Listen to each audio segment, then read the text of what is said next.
မျိုးသမီးတဦးဟာသူမရှိကအမျိုးသား၃ယောက်စလုံးဟာမိစ္ဆာတွေဖြစ်မှန်းရုတ်တရက်သိရှိသွားတယ်လို့ဝူကုန်းကလည်းဒီနေရာမှာတခုခုမှားနေပြီဆိုတာကိုချက်ချင်းအာရုံခံမိလိုက်ပါတယ်တကယ်တော့အဲ့ဒီအမျိုးသမီးဟာတင့်ကူမိစ္ဆာဖြစ်ပြီးကြံတဲ့အမျိုးသမီးတွေဟာလည်းကြောက်မက်ဖွယ်မိစ္ဆာတွေသာဖြစ်ပါတယ်ဒါပေမဲ့တဆောင်းမင်းကြီးကတော့ဒါကိုလုံးဝမမြင်ပဲသူတို့ကိုလူကောင်းတွေအမှတ်နဲ့ပျော်ပျော်ပါပါစကားပြောနေခဲ့ပါတယ်သူတို့ရဲ့အတွင်စစ်ပေါ်လာအောင်ဝူကုန်းကအမျိုးသမီးစီတက်တက်သွားပြီးသူ့ကိုရိုက်ဖို့ရန်စားပါတယ်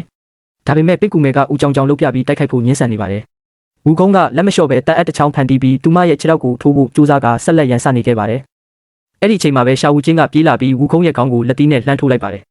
ဝူကုန်းကဒေါသတကြီးနဲ့မင်းပါလောက်တာလဲလို့မေးတဲ့အခါဝူချင်းကနောင်တော်ကပဲလူတွေကိုသူ့ကိုရိုက်ဖို့ပြောနေတာမဟုတ်လားလို့အေးအေးဆေးဆေးပြန်ဖြေလိုက်တာကြောင့်ဝူကုန်းတယောက်စွန့်သွားပြီးနှစ်ယောက်သားအကြီးကျယ်စကားများကြပါတော့တယ်တစောင်းမင်းကြီးကတော့သူတို့နှစ်ယောက်နောက်ပြောင်နေကြတဲ့အမှတ်နဲ့သူတို့ကိုအရင်ထွက်သွားခိုင်းလိုက်ပါတယ်ဝူကုန်းထွက်သွားတာနဲ့တပြိုင်နက်ပင့်ကူမဲဟာသူမရဲ့ကြောက်မက်ဖွယ်ရုပ်တွင်စစ်ကိုပြောင်းလဲလိုက်ပါတယ်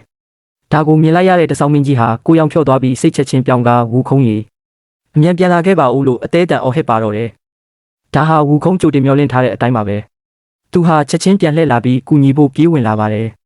ပင့်ကူမဲတွေကတစောင်းမင်းကြီးကိုဖမ်းဆီးဖို့ပင့်ကူမြင်တွေအများကြီးထွေးထုတ်လိုက်တဲ့အခါအခြေအနေကပိုဆိုးလာပါတယ်ဝူခုံးကသူ့ရဲ့ခွန်အားအလုံးကိုတုံးပြီးတစောင်းမင်းကြီးကိုဆွဲယူလိုက်ကပင့်ကူမြင်တွေရဲ့ပြန်ကန်အားကိုတုံးပြီးတစောင်းမင်းကြီးကိုလေထဲကိုမြှောက်ပစ်လိုက်ပါတော့တယ်